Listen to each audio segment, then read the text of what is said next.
as you look at Columbus and you look at Root, you look at Olive, you look at Cover My Meds, whoever it might be, anyone who's achieved a $250 million valuation or over has appeared to raise outside capital. Yet they sort of bolster talent from within Columbus, and they take what I think is very unique to Columbus while also, again, sort of reaching outwards. The startup investment landscape is changing, and world-class companies are being built outside of Silicon Valley. We find them, talk with them, and discuss the upside of investing in them. Welcome to Upside.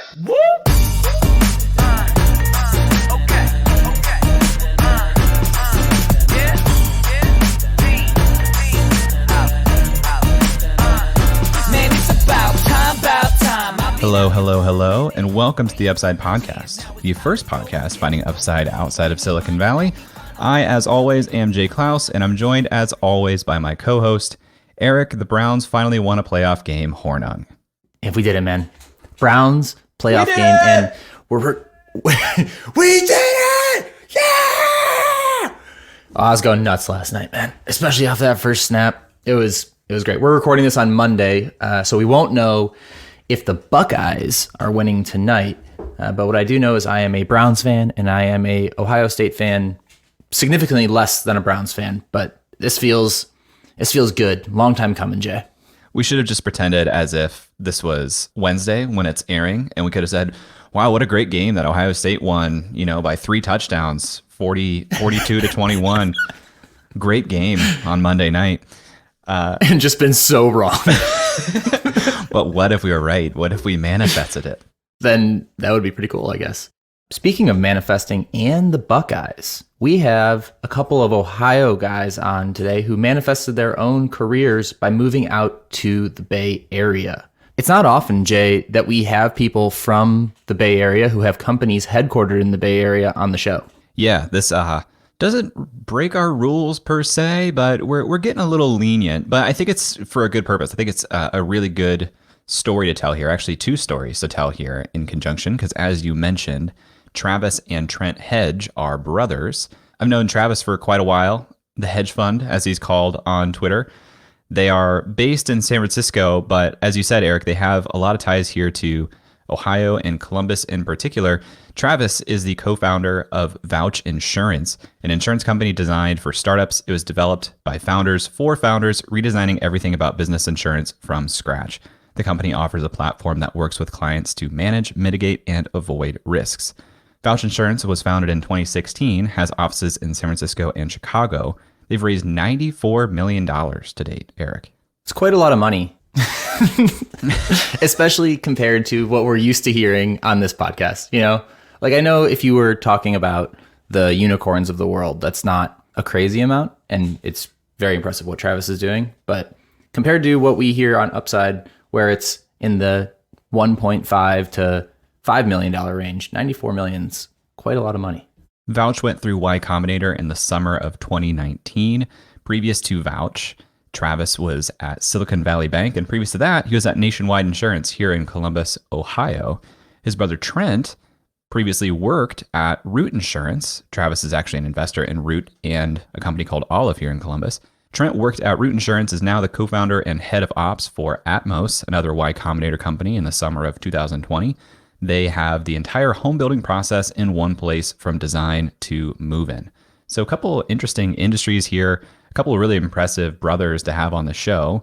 And I'm looking forward to hearing their stories as they've continued to maintain quite a bit of connectivity to Ohio and the Midwest, despite being in San Francisco. And Trent, he has a headquarter for Atmos in North Carolina.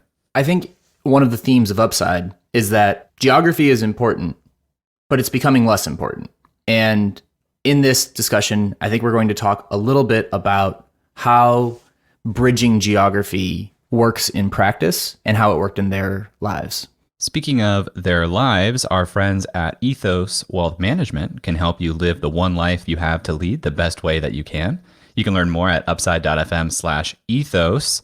And I think it's safe to say that the Hedge brothers here are living a very interesting life with the one life that they have to lead.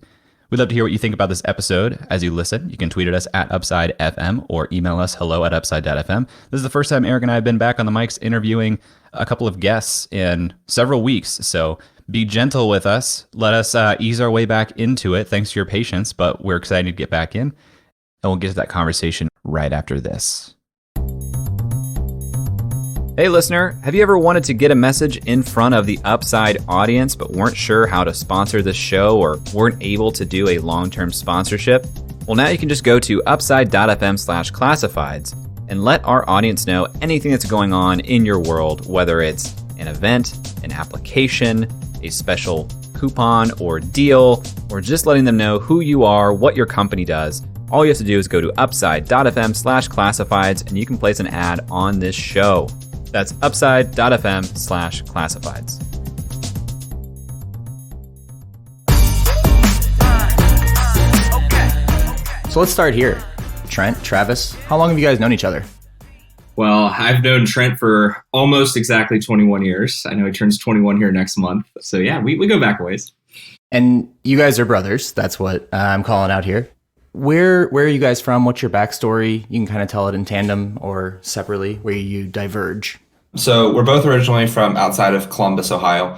Both kind of grew up there and lived there our entire lives. And then at some point, we both ended up in San Francisco. So myself, I had started working in tech in high school and then ended up going to college in San Francisco.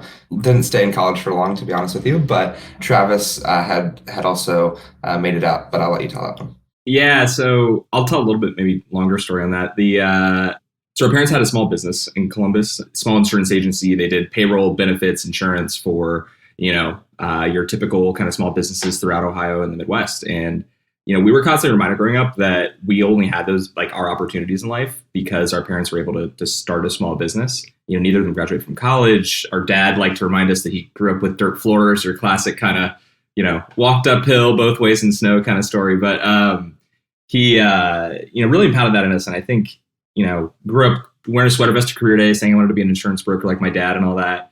But ended up actually really passionate about entrepreneurship, innovation, and kind of the intersection of government. And so ended up working on some political campaigns and starting a bipartisan political platform at the end of high school, beginning of college, to kind of gamify the experience for young people on both sides of the aisle, support the kind of the issues and the ideas, not just like the political parties. I was 19. I had no idea what I was doing. I think my idea of building a team was like going around my dorm asking who wanted to help. And so you can imagine why that didn't work out, but ended up, kind of trying to get a bunch of other experience to become a better entrepreneur someday over the next few years, and ended up at Nationwide Insurance, where I helped build out the corporate innovation arm there. There's maybe a more interesting story to tell behind that in terms of the journey at Nationwide and kind of convincing them to get into venture capital for the first time in 10 years. And that ended up leading to investing in SVB Capital. The first investment we made was an LP into one of their funds. And I was fortunate that they had an opening on their team, and my boss at Nationwide, was very supportive and encouraging in me making that leap. And that gave me the opportunity to kind of keep one foot in Silicon Valley and one foot in Ohio, and led to investing in Olive, Root Insurance. And I think that connective tissue actually between the Bay Area and Ohio and eventually these other kind of capital markets and technology markets over the world, that connective tissue is actually what's like made my career to date. And so, excited to talk more about that. I do remember though, my first couple weeks here in San Francisco, I came out, used my ID to get into a bar, and the bouncer goes, "Columbus, is that a suburb of Toledo?" And that was what I knew, wasn't in Kansas anymore. Oh my gosh. Well, I want to dig into this part of the story a little bit. Going from college to Nationwide, and then being in a position to help encourage them to get into venture capital. For people who aren't familiar, Nationwide, huge Fortune 500 company, but based here in Columbus, Ohio. So how did you get the opportunity to have that type of influence at a high level so quickly on at your job at Nationwide?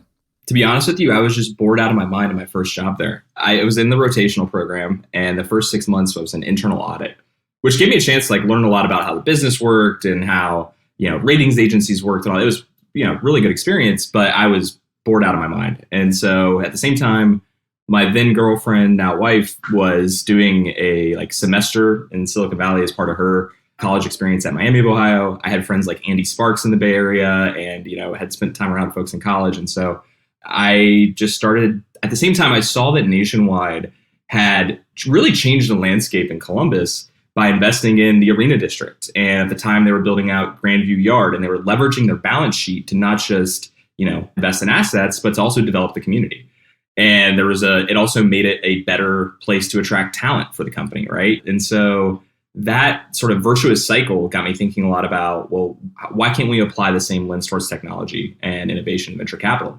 And I wasn't the first person to think of that. It's a pretty well-tried model, but I put this little deck together in a rotational program, as I'm sure other folks can relate to. Like, your job is to go get your next rotation and like kind of pitch the managers in every group. I probably talked to 30 different people across the company, and like 29 of them thought I was crazy. But I found that one guy who he was the head of the private equity group and was like, look, I've been looking for somebody like you to help me with this for a long time. And I got really fortunate that he gave me way more leeway than I probably should have gotten. But gosh, it was just a really interesting experience. I mean, the CIO, I was fortunate that he was kind of intellectually curious about this space. And so, we put the pitch together and got approval to go make our first investments. And it just so happened that that first investment was SVB Capital, and Bo Lasky, the partner. I mean, this is where I keep coming back to the connective tissue between these markets.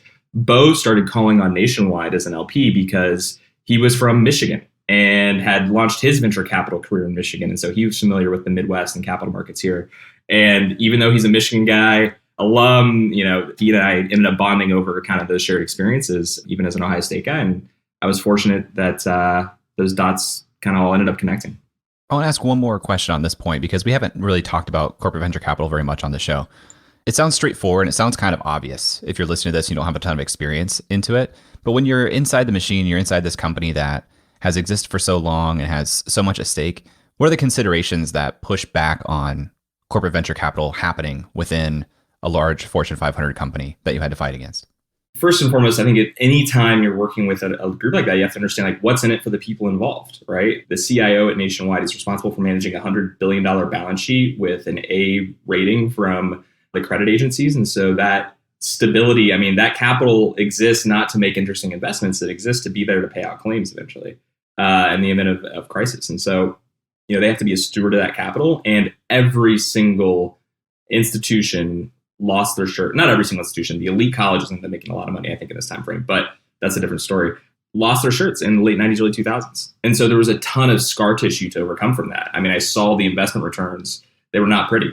And at the time, I remember this is 2012 timeframe. The most popular book on the investment floor was This Time is Different, about the, boom and bust cycles. And so there was the first thing I had to do was actually show cyclicality within this asset class. And I think specifically within venture, it's pretty well known that you have to be in the top quartile of investment managers to make any money, because it's the top quartile outperforms every other asset class. The bottom three quartiles underperform every other asset class.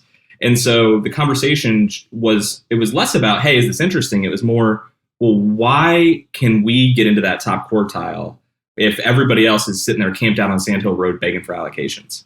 And what we ultimately decided was, if we can bring the full force of Nationwide and its assets to bear, then I think we have a chance.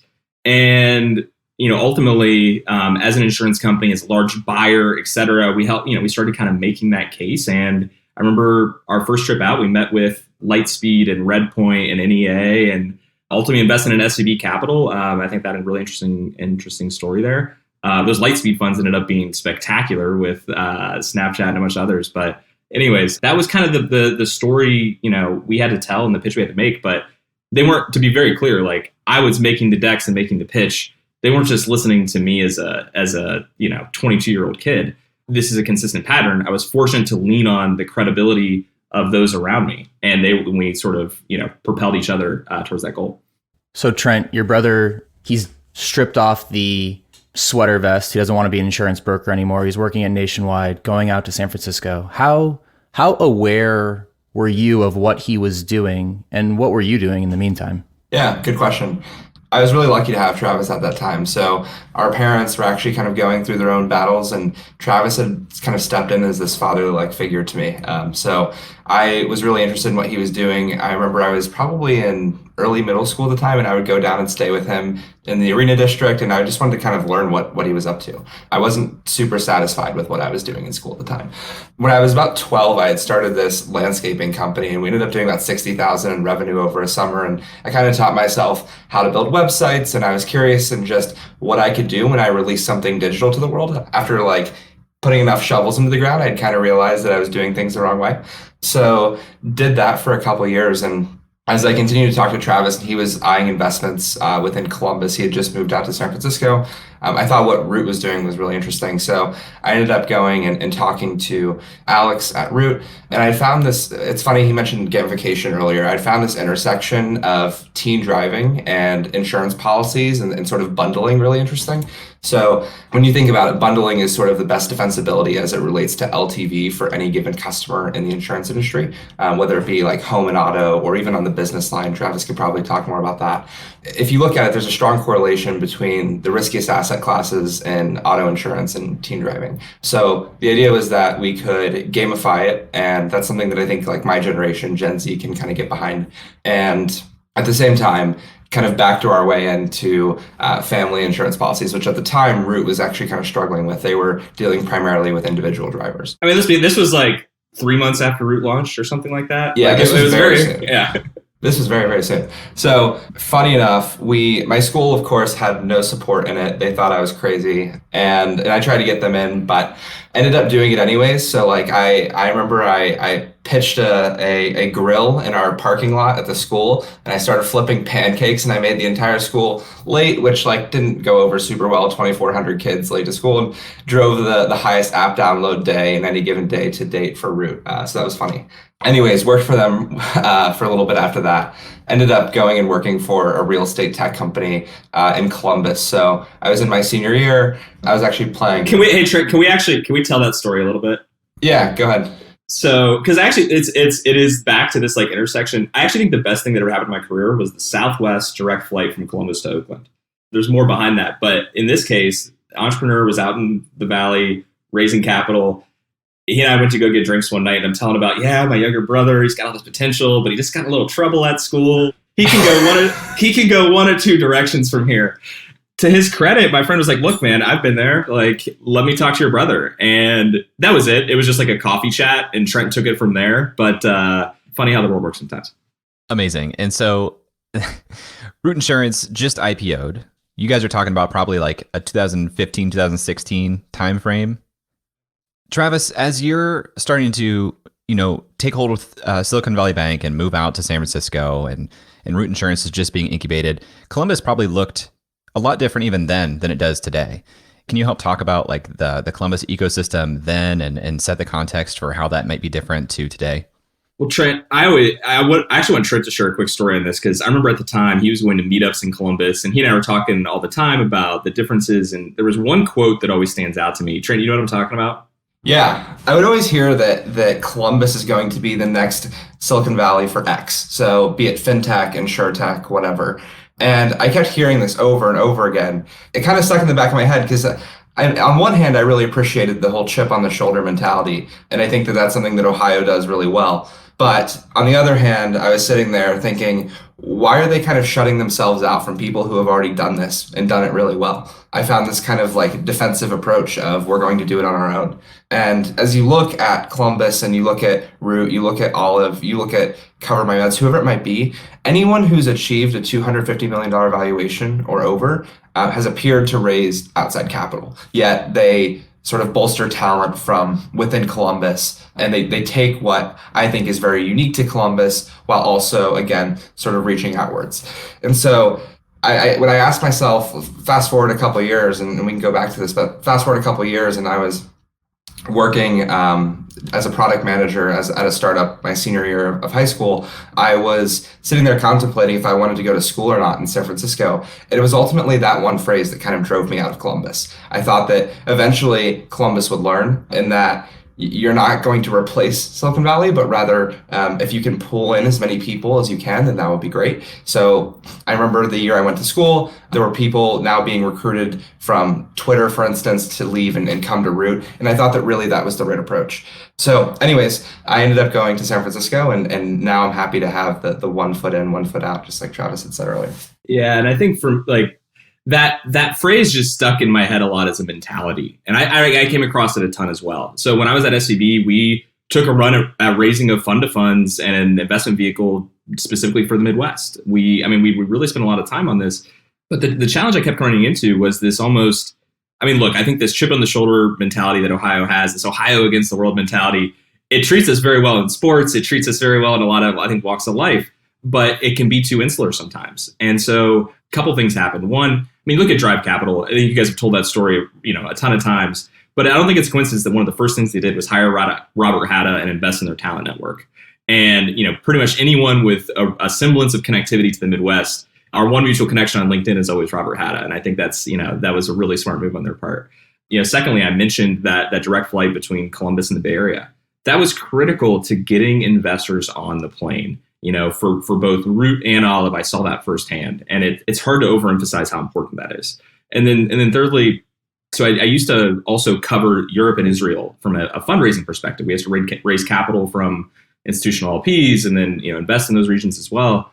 And I started taking some Ohio investors and friends on these sort of roadshow trips to Europe, because what I would see there was actually a completely different mentality. I think Denmark did the best job of this of any other market. And Israel is the preeminent example of, we know what our local strengths are. We know how to leverage them, but we also know we're competing in a global market. And if we're going to compete in a global market, we have to tap into the global talent and capital markets.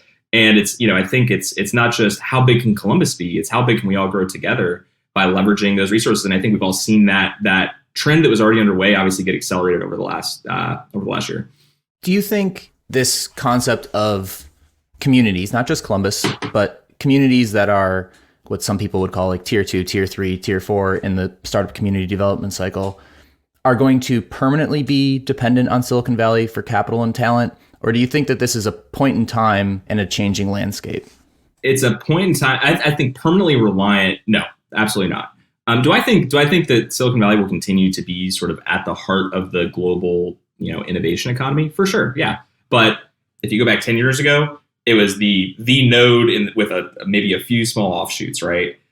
Every other node is getting so much more important now as well, right? So I think what we're actually building is a more robust system overall, right? So that such that the local issues related to the Bay Area aren't as much of a threat to the overall innovation economy. And I think you drive more opportunity. You guys have told that story. I don't. No way are we ever going to go back to a world where you have to be in Silicon Valley. What's interesting is you saw kind of a rise in specialization as it relates to tier 2, tier 3, tier 4 markets. So we've seen a rise in specialization over the past 10 to 20 years as it relates to economic models. But more generally, you also see, for instance, I mentioned InsurTech and FinTech in Columbus. That was a big thing due to some of the local corporates. But you see the same thing across a lot of these different markets. So I'm in Charlotte right now, Charlotte, North Carolina, and you see same thing with big banks, right? Bank of America is headquartered here, and that kind of bleeds into the rest of the city. In the past year, though, you've seen a general rise in the tides due to people leaving places like San Francisco and New York, which I think is generally bringing in more sort of generalized capital. And I think we'll see how it goes post-vaccine and once things kind of restore to normal, if they go back to specialization. But I think generally people are seeing these places as now a place where they can live and can establish a home and can grow companies, and they don't have to be on the coast. Well, and I don't think it's coincidence that this is happening on the backs of software is eating the world, right? That we are now, technology, if you go back and look across history, right, these sort of waves of innovation happen every 50 to 70 years. Technology is becoming the established industry, and we're reinventing every other category right now. That talent does not exist in Silicon Valley, and that was part of frankly the opportunity we saw in Root and Olive. You had a ton of healthcare talent in Ohio when it came to Olive, and I remember that was the first non-Bay Area investment that I made, at SVB Capital, and I just felt like, look, I met dozens of entrepreneurs per week, and they looked the same to me. I felt that the entrepreneurial talent was equivalent, and if you can tap into the local expertise there, that's a really special mix. And I think the best example of that I've ever seen was Alex and Dan at Root, where you're combining Dan from Braintree. He had that experience, and I can't overemphasize enough that unique experience of having lived that hyper growth curve. There's only so many people in the world that have that experience. And the more you can pull them into your local community, into your company, it's huge. And so I think there's a Reed Hastings quote around, it's no longer enough to just be a great, technology company. It's no longer enough to just be a great X industry company. You've got to be both. And I think bringing those two things together is where the magic happens. And it's not a coincidence that markets like Columbus, Indianapolis, Minneapolis, you name it, have that talent. And the better they are bringing it together, I think the more successful they are. Earlier this year, or I guess in 2020, we had Travis and I started angel investing a bit together over 2020. We always want to start a company together. Can't do that right now as we're both running our own, but thought we could do something. So we invested in this company called Dwelling, and it's a great example of this. So the CEO was pretty early on at Uber, Ritual, a bunch of companies like that. And he ended up moving back to Toronto, where he's originally from. And so you have him, who's kind of been on the coast, a part of these hypergrowth companies. And then he recruited his co-founder, who was early at Shopify and actually has never really left Canada, but has really strong roots there and has allowed them to go recruit. And I think half their team now is from Shopify. They've been poaching them like crazy, but that's another story. So now you see them and they're spanning across Toronto and Austin. They're going to be launching their company here as their first market in Austin. And I think it's a great balance. So we've seen this kind of time and time again. And we've since invested in a few more companies. And I think you see a similar mix. Yeah. And just on that real quick, I think it's really dangerous to get distracted as an entrepreneur, but Trent and I are passionate about helping founders there's a founder we just backed, spinning out of Root, starting our own company. And if we're going to invest our time, might as well invest a small check alongside that. But I think just we benefited a lot from that connectivity. And I know the pay it forward thing is really cliche, but I think it's really important. Travis has an insurance company with big reinsurers, so he can't make it sound like he's distracted. I want to ask one more kind of looking back question, and I want to hear from both your perspectives individually. When you first got to the Bay Area, what was surprising to you because it didn't match your expectations, whatever that meant, whatever those expectations were? When I decided to move to San Francisco, back kind of working in tech in Columbus, I felt like a bit of I don't want to say an outsider, outlier, but I definitely felt a little strange amongst people my age. I was trying to get everyone to also work in tech, and they all preferred to party and do whatever else, which I totally respect. But point being, I got shot down pretty hard on that. And so when I moved to San Francisco, I thought I was going to find a bunch of people like myself. It turned out it was really easy to find interns that were working at Google and Facebook, but not really young people building interesting companies. And so I ended up having to start this online community in which we had people in London, in Africa, in Asia, and they were all still sitting in their parents' house in high school, 15, 16, 18, tinkering on things, building interesting early companies. Mind you, a lot of those companies may have since died. A few of them have gone on to raise institutional seeds and Series A's. But at the time, again, I thought it would be really easy to meet those types of people in the Bay Area. It turned out to not be the case. I think these sort of younger, exceptional folks don't just reside in one city anymore. They reside across the world. Yeah, for me, I had a somewhat similar experience in that I had friends that were out here, and my trips out here, I would, it felt like you would just stumble into an interesting conversation about a startup or, these happy hours, parties, whatever. I was fortunate to be able to have a couple opportunities to either work at a friend's startup here in San Francisco or work at SB Capital down on Sand Hill Road. I went with SB Capital on Sand Hill Road, and I think that was, the right choice for me. But that also introduced me to an entirely different part of this world that I don't think I was expecting, which is, the sort of Peninsula, South Bay, Sand Hill Road, our office was across the street from the Rosewood. It was just completely different than I think what I had anticipated. And my job was very explicitly similar to Nationwide, where I was bored out of my mind early on. My job was very explicitly to crunch numbers and build decks. And I was told your job is not to go source companies. So I started going to these AR VR meetups at night and hosting my own InsurTech dinners and these things. And I kind of ended up having to just create it myself while driving an hour back and forth each way down to Sand Hill Road. It was different than what I expected. I don't think people in a lot of ways, they look at the show Silicon Valley and think it's all just fun startup stuff. But the average age of an entrepreneur here is in their 40s. It's not, I don't think it's, quite the young person's game that everybody thinks it is.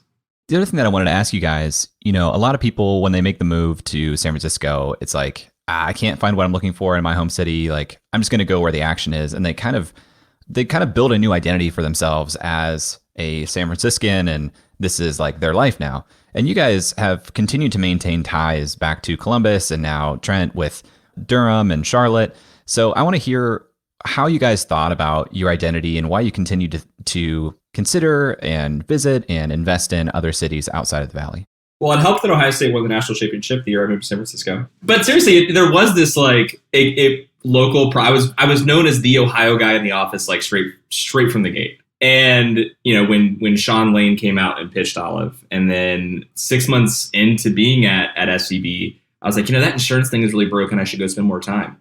I was really lucky that the first person I called was Alex Tim, and he was just leaving Nationwide and starting Root. And like, I think was I always going to be passionate about Ohio? And kind of, yes. But it also just so happened that like I got exposed to some really talented entrepreneurs, and I saw it as a business opportunity. I mean, you look at the investment returns in the Midwest. I ran the numbers at SVB. We've seen the numbers now from PitchBook and others where there's great opportunity there. It is an arbitrage opportunity. And I think I was fortunate to have a foot in both worlds and see for myself that people are, I think, underestimating what's possible and seeing what Drive was doing, et cetera. I mean, my two most successful investments ever, I think pretty sure they're SVB Capital's two most successful investments ever. If not, Root for sure is. Olive is up there now. Both were immediately following rounds that Drive led, and we took advantage of an arbitrage opportunity, a company that I think would have been much more highly valued had it been here in the Bay Area. And so I would love to say it's like entirely altruistic and born out of passion. There's a lot of passion there, but like it's also, I just saw an opportunity that I think others were underestimating. So for me, I ran into a lot of other young people who, when building this online community, you had these people across the world, and they were all talking about when they were going to move to San Francisco. That was the continuous topic of discussion. People seemed like it was all or nothing. It wasn't really are you going to move to San Francisco? It was when are you going to move to San Francisco question. I guess I didn't think of it as like a zero-sum game or even binary in that sense. It was more like supply and demand, where, to your point, I didn't have the resources that I needed in Columbus. And so I needed to go tap that market in order to meet the people that I needed to at that point in my life. I think that at the time, Columbus was kind of too early stage of an ecosystem to support people who didn't necessarily want to fit the mold of maybe necessarily working at a local corporation, not to diss Travis or anything.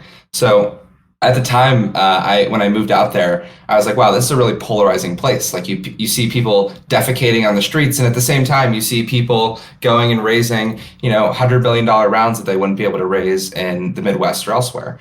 And so my thought was, I want to get the most out of San Francisco. I want to get what I need out of San Francisco, which sounds a little transactional, but most importantly, I just wanted to meet the people that I couldn't meet elsewhere. People like myself, or people like I would consider myself. And I didn't always think that I would be in San Francisco forever. I think if you tell yourself that you're going to live in San Francisco forever, there might be something psychologically wrong with you, because it's tough. My wife and I are both from Columbus, and we debate, she's got her dream job here. I feel really lucky, but we talk about all the time, when would we move back to Ohio? And I'm fortunate that our company is split between San Francisco and Chicago. So I get to go back to the Midwest quite a bit. And well, until COVID, spend a lot of time back home. But I think one other thing that came to mind here as we were talking was the story of like how we invested in Root. I initially, first Alex needed to get regulatory capital to become a carrier. So worked with the bank, and actually I set up this InsurTech dinner and brought the chief credit officer, or one of the lead credit officers, to get them excited about what's happening in insurance. At the end, over whiskeys, we're like whiteboarding, hey, here's what like a debt structure could look like that could get this done, et cetera. And so you'll notice like this repeated pattern of, I knew I didn't have the credibility to do it myself, but if I brought others to the table that did, we could get something interesting done. So we got the regulatory capital, but still, I remember talking to the partners on the equity side of the business where I worked, and we were like, look, we're not going to do another Ohio deal, Travis. Like, sorry, but like we only get so many investments per fund. I can't have two Ohio companies. This is ridiculous. And I was like, okay, all right. So, but I knew Ribbit Capital was very interested in this space, and they're the preeminent fintech investor, right? They had Robinhood, Wealthfront, Coinbase, you name it. And I've been talking to my friend Nick Shalick there for a while about the InsurTech space. And so took Nick golfing, and we talked a little bit about this, and ended up jumping on a plane to Columbus and going to a Blue Jackets Penguins game. He was a big Penguins fan, and really like pulled out all the stops to try to sell Nick on route. And I didn't have to, I mean, I didn't need all that extra dressing. Like Alex and Dan did it all themselves. But, we ultimately ended up doing the Series B there, not because like I was able to convince our team to do another Ohio deal. Like I failed in that, but it was because Ribbit did it, and we were able to lean on their credibility as one of the leading investors in the world, regardless of the geography. And I think, the only reason that Nick was able to get there was because he could take a direct flight to Columbus for every board meeting. And I remember, speaking of change, I remember going to, when I first started SVB, one of the partners was going to Columbus for a Drive Capital LP meeting like the next week. And she's like, oh, I got to connect through Chicago. And she complained about her like pizza. And then there was a tornado siren and the crappy hotel. She had a terrible, terrible experience. And I'm like, I promise you it's not that bad. Well, fast forward a few years and I got to go together with her. We went to Jenny's Ice Cream and she had a great experience. Having that local kind of eyes on the ground really helps. But also, Nick and I would go to the Root board meetings once a quarter. And actually, I think they did them a little more frequently even. And we'd stay, we started staying at the Levesque and like going and getting drinks there. And I remember there was this one time we're sitting there and I'm listening to the conversation in the bar or lounge or whatever. And every single person in that room was from the Bay Area or New York or some other technology market coming to visit Columbus specifically for technology. It was like the whole Facebook group coming to visit Root. It blew my mind. And I was like, okay, this is different. And this was like late 2017, early 2018. And it's only accelerated from there. That's amazing. When I think about the Bay Area, I've gone out there a few times. And every time I go there, I feel like I'm sitting in a cafe and everyone around me is talking about the things that I'm interested in. And it's something that you don't really get in Cincinnati. You have to kind of find your people here. And maybe that's just maybe I got lucky a few times, right? But it's interesting that you heard that same kind of conversation in Columbus. I like that parallel. I want to pivot to, we've talked and alluded to the fact that you guys are both co-founders of separate companies, not the same company yet. But how did you decide where to headquarter your company? You understand this kind of opportunity, as you've alluded to, Travis and Trent, and both of your companies are still headquartered in San Francisco. Can you talk me through those decisions? Yeah, so I'll tell you, for us, we're building an insurance carrier for the technology industry. And so we felt it was important to, have a really strong presence in what, like I mentioned before, will continue to be, I think, the hub of the technology world. And so we started in San Francisco, but very intentionally from day one, my co-founder and I knew that we wanted to be a multi-location company. He had taken his last company public, a company called Funding Circle, and he felt that they had actually waited a little too long to open up their Denver office, which ultimately became a big presence for them.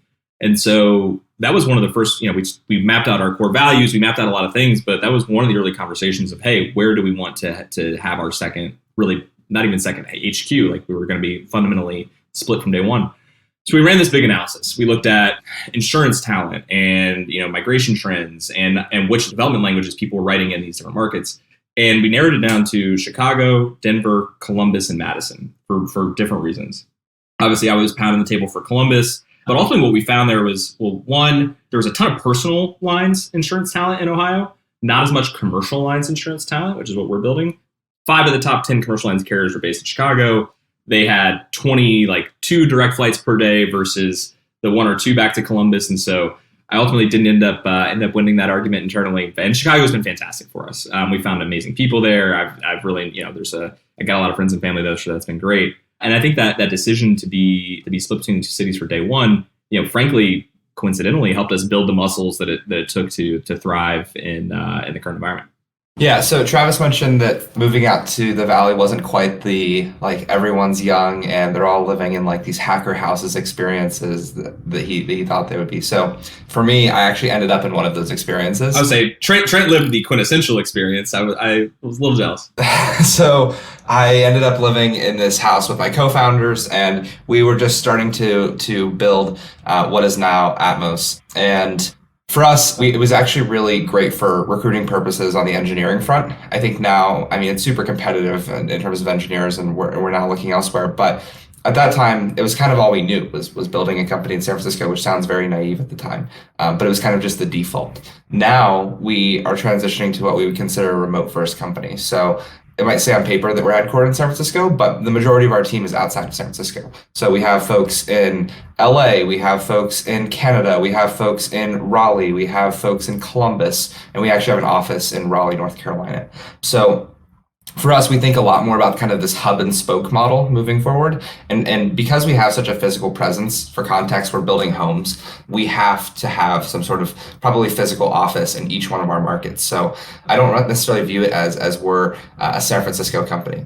Yeah, and then to take it one step further, for us, it wasn't just about, hey, where are we based as a company, but where do our customers sit? About 50% of our customers sit in the state of California, another 20% sit in New York. And so like that obviously drives a lot of the business, but we also felt that entrepreneurs in other markets were even more underserved or less well-served in the insurance world. And so part of our launch strategy was actually to go spend a ton of time. And our initial launch markets were Utah, Illinois, Colorado, Oregon, Ohio, Indiana, Minnesota, et cetera. We weren't in California until, I think it was maybe our 10th, 11th, 12th state.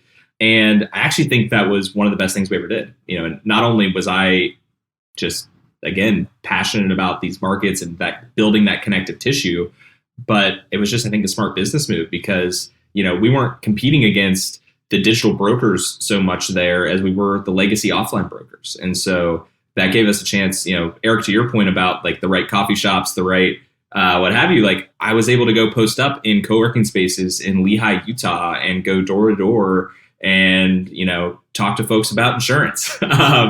But that what we also did was intentionally created extra space in our San Francisco office because I knew entrepreneurs from all those markets would come out to the Valley to fundraise.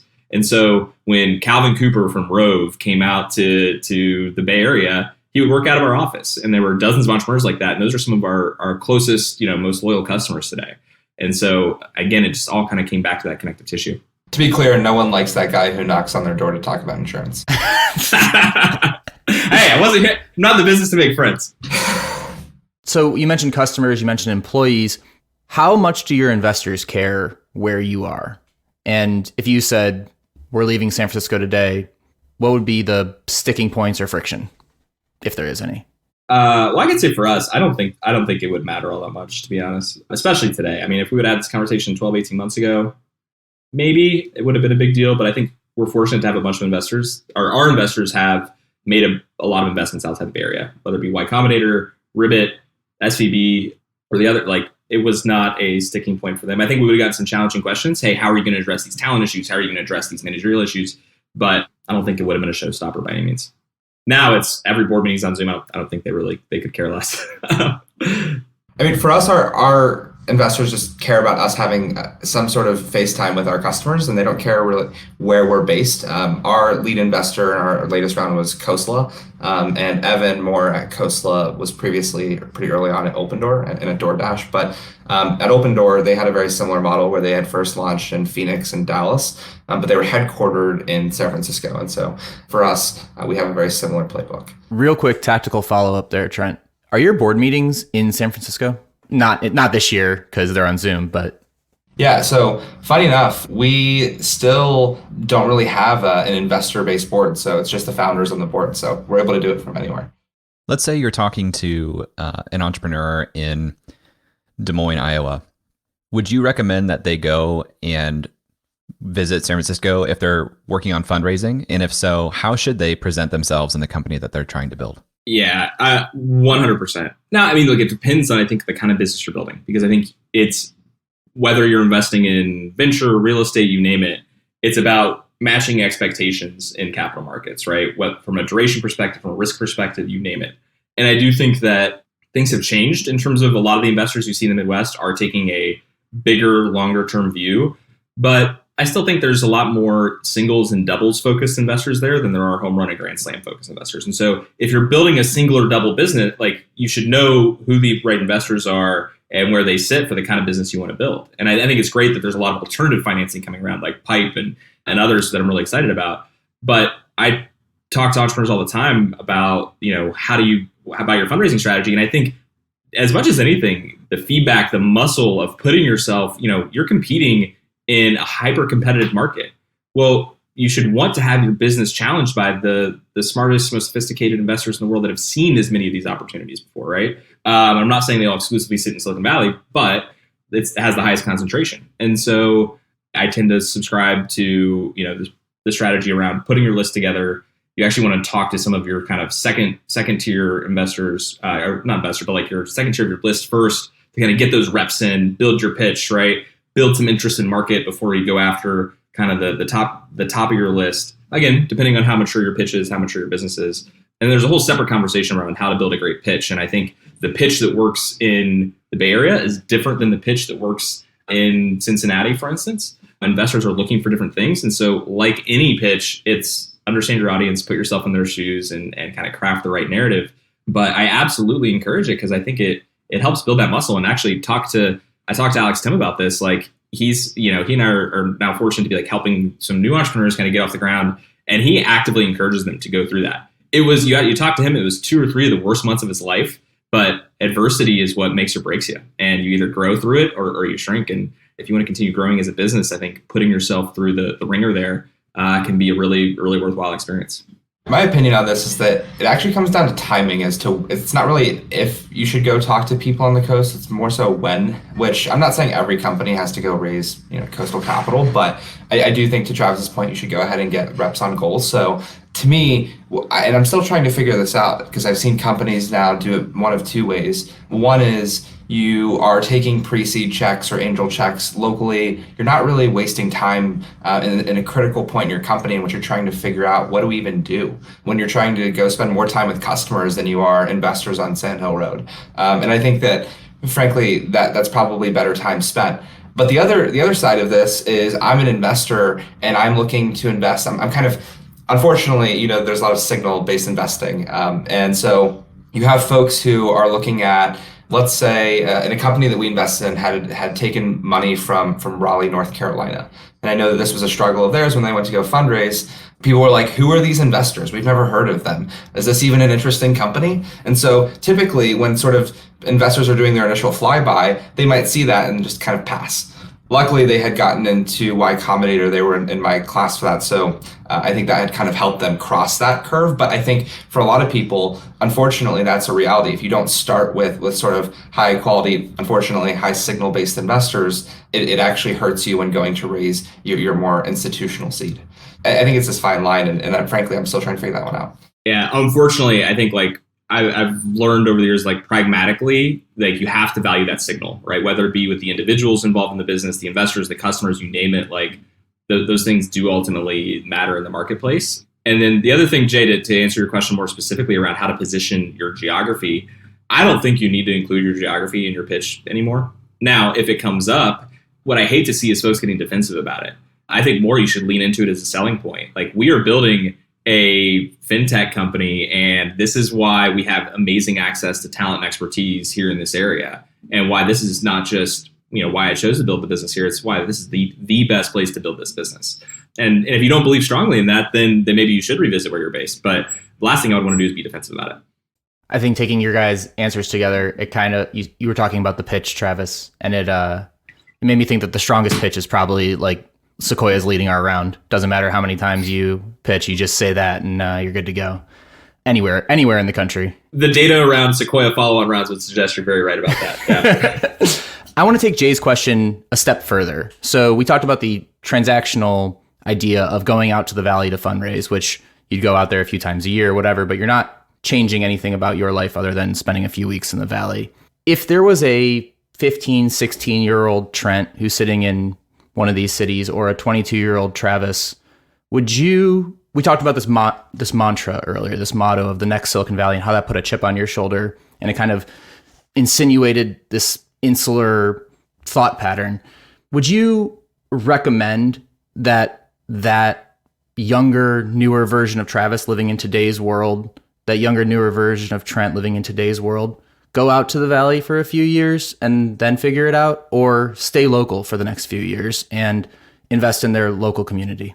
I think so for people, let's just call it ages like 16 to 22. I can think about myself and yeah, it was awesome being in San Francisco and there's kind of this like feeling in the environment, much like how if you go to, I was talking about this with Travis the other day, if you go to New York, it almost feels like money, right? If you go to Boston, it feels like brains. And if you go to San Francisco, it feels, I would say like change in a world, in a way in which people are thinking about things that I've never heard of in Columbus. And so to me, that was awesome. But at this point, most of the people that I found interesting who were my age and also doing interesting things, again, were online. And so I think before I even moved to San Francisco, what I would first do is go and find who I would consider my tribe online. And if it happens to be that a lot of those people are moving to San Francisco, then I would love to be there with them, right? If it happens to be that we're staying in our respective communities, and figuring out how to grow our communities alongside whatever we're doing, then I would love to be able to kind of learn alongside them in doing that. So I have this opinion that it's always great to learn from people who have more experience than you. And I think the Bay Area is great for that. But I think it's at an early career stage point, more valuable to learn alongside people who are doing similar things. And so I think it just depends on really what you're trying to accomplish there. And nonetheless, it takes a good balance. But for me, when trying to find other people who are doing similar things, I don't think the first step should be, let's just hop on a plane and go to San Francisco. I think it should be more thoughtful than that. I think Trent hit the nail on the head there. And I would echo what I said a few minutes ago about, why it's important to go pitch your business in these other markets. It's about challenging yourself. It's about growing. I was listening to this podcast on brain health yesterday, and they talk about, if you're consistently doing the same thing and exposing yourselves to the same things, you're building a lot of deep neural pathways that are really smooth, and like you're going to get really good at those things. But that is, less than 1% of your overall brain capacity. And if you're not constantly exploring new ideas, exposing yourself to new things and new people, you're not growing. And so I think, whether it's Silicon Valley or New York, or, I remember trying to get Trent to go spend a summer in Israel. Like, I think exposing yourself to those new things, new ideas, new people, like that's how you grow. So I would 1000% encourage anybody to go get out of their comfort zone for a little bit, especially early in their careers. For the record, if you live in the Midwest or some other sort of emerging market per se, or even less than that, I would definitely recommend getting out, at least at a week or a month at a time, and just experiencing the world. Part of what people ask me, a lot of founders my age, being again like 16 to 22, they're all building sort of these moonshot type companies, whether it's like Cube satellites or AR, VR, or whatever it might be. And they're like, how are you building a company in such a boring industry? And now looking back, like I've worked in insurance and real estate and home building, all boring industries. And yet, you have gone ahead and raised Coastal Capital. You guys have recruited a really great team. And I think it's this mix of, again, having one foot in, one foot out. And so I think if I would have just fully said, let's go to San Francisco, I would also be building a moonshot company, which are not great, which is not bad. A portion of those end up working out, but maybe just not my style. All right, Eric, we just spoke with the brothers Hedge. What stuck out to you about this episode? I think that the thing that sticks out just first and foremost is, bam, Trent's idea of finding your tribe is something I think that you and I have both talked about on and off the mics. Finding those people that you kind of just jive with is probably the best place to start.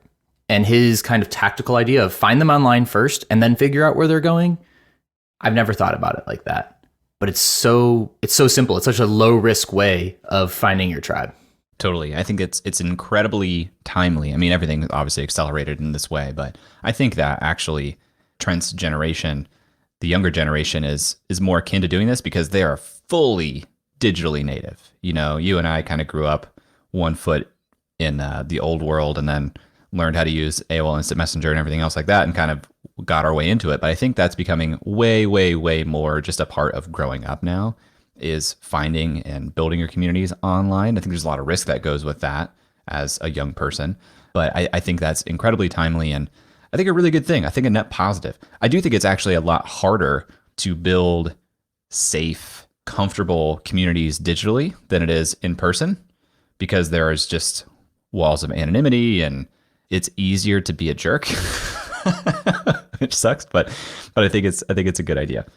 What do you think about I'll summarize their answer to that last question, which is, should people move to San Francisco? I kind of summarized Trent's idea there. Travis's was essentially, yes, I think so. If you were the younger version of Trent or Travis, I think you should go do it. What do you think that means as someone who stayed in Columbus pretty much since he graduated and watched a community evolve? What do you think that means for community? Did you have firsthand experiences with people leaving and coming back, or leaving and never coming back? And did that hurt or help the community?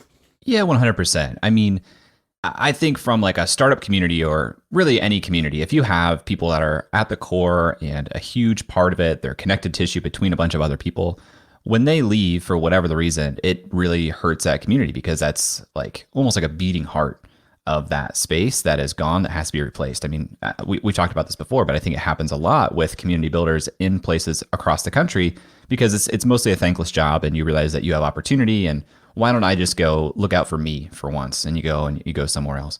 But I think, if I'm thinking about their answers, I think we can simplify it even further to say, be a global citizen, and whether that means physically moving there for a lengthy period of time, or just being well-traveled, being well-read, being well-connected to people across the country and learning from them actively. It's easier than ever to be a global citizen and use that to impact your life, your business, everything. Did you ever think about moving out to the Bay Area? Yeah, I did. There was a time right after college, especially, when I wasn't sure what I was going to do. I mean, you and I interviewed for management consulting jobs. We didn't get second interviews. We didn't get the job. And so I was thinking, okay, well, I guess I'll do this startup route that everyone tells me that I should be doing anyway. And I was looking at the Bay Area for sure. I don't know. I don't know if it was a fear of the unknown. I don't know if I felt comfortable here. I don't know if it was just the opportunity of Tixers that fell in my lap. It felt like a leap, and I didn't know if I really identified with, I didn't even have the language of identity at the time. I don't know. It just felt like going there meant every part of my life was startups. And I don't think I was ready to make that leap. Did you? Yeah, when I lived in Chicago, I applied to hundreds of jobs out on the West Coast trying to get out there. It's actually where I wanted to go following college. It's like, it was my goal to either live in San Francisco or New York. And I ended up in Chicago, which is the one city that I didn't want to live in. Nothing against Chicago. Just, I'm from the Midwest. I wanted something new. And I remember there was a new app called Robinhood at the time, and they had 8 employees. Heard of it? Heard of it? Okay. And I was super excited about it. And not knowing much about finance and investments and brokerage, I asked a bunch of people from the Midwest about this idea of zero fee brokerage and what it would mean. And everything was negative. Everything. Wow. In terms of, that'll never work. It'll just be a money loser. It'll never make any money going forward. It'll never have a valuation. So didn't end up applying to Robinhood. Probably, first 20 employees. So sometimes you win some, sometimes you lose some. Sometimes you lose some. Well, I think it's really interesting to hear from both these guys, because their careers in tech are just so closely tied to the time frame of growth in Columbus, Ohio, where they're rooted from. Rooted. Aha. They been really, a while since we had a good pun on here. Good pun, zing. They really had a front row seat, and kind of like almost like a time capsule of, this is what the community was like then. I moved out to San Francisco. Here's what's going on now. And they were really involved in every step of the process too, at least for Root and Drive Capital. There's a lot of growth there. I actually didn't realize that Travis was one of the core driving forces between Nationwide getting into corporate venture capital. That was a really interesting bonus to the discussion that I actually wasn't expecting.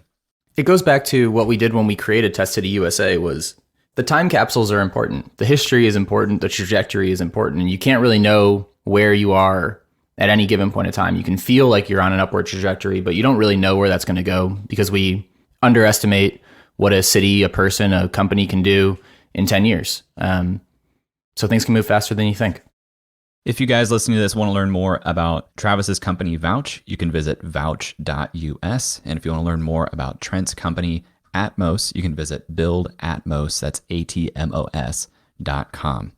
We'd love to hear what you think about this episode. You can email us hello@upside.fm or tweet at us @upsidefm. Otherwise, we'll talk to you next week. That's all for this week. Thanks for listening. We'd love to hear your thoughts on today's guest, so shoot us an email at hello@upside.fm or find us on Twitter @UpsideFM. We'll be back here next week at the same time talking to another founder in our quest to find upside outside of Silicon Valley. If you or someone you know would make a good guest for our show, please email us or find us on Twitter and let us know. And if you love our show, please leave us a review on iTunes. That goes a long way in helping us spread the word and continue to help bring high-quality guests to the show. Eric and I decided there were a couple things we wanted to share with you at the end of the podcast, and so here we go. Eric Hornung and Jay Klaus are the founding parties of the Upside podcast. At the time of this recording, we do not own equity or other financial interest in the companies which appear on this show. All opinions expressed by podcast participants are solely their own opinion and do not reflect the opinions of Duff & Phelps LLC and its affiliates, Unreal Collective LLC and its affiliates, or any entity which employ us. This podcast is for informational purposes only and should not be relied upon as a basis for investment decisions. We have not considered your specific financial situation nor provided any investment advice on this show. Thanks for listening, and we'll talk to you next week. Never mind, bro, that can't be matched. I'm lighting it on fire, used to run victory laps, and still I'm not even tired. It's all about the timing, yeah, that's what they say. Well, I'ma keep on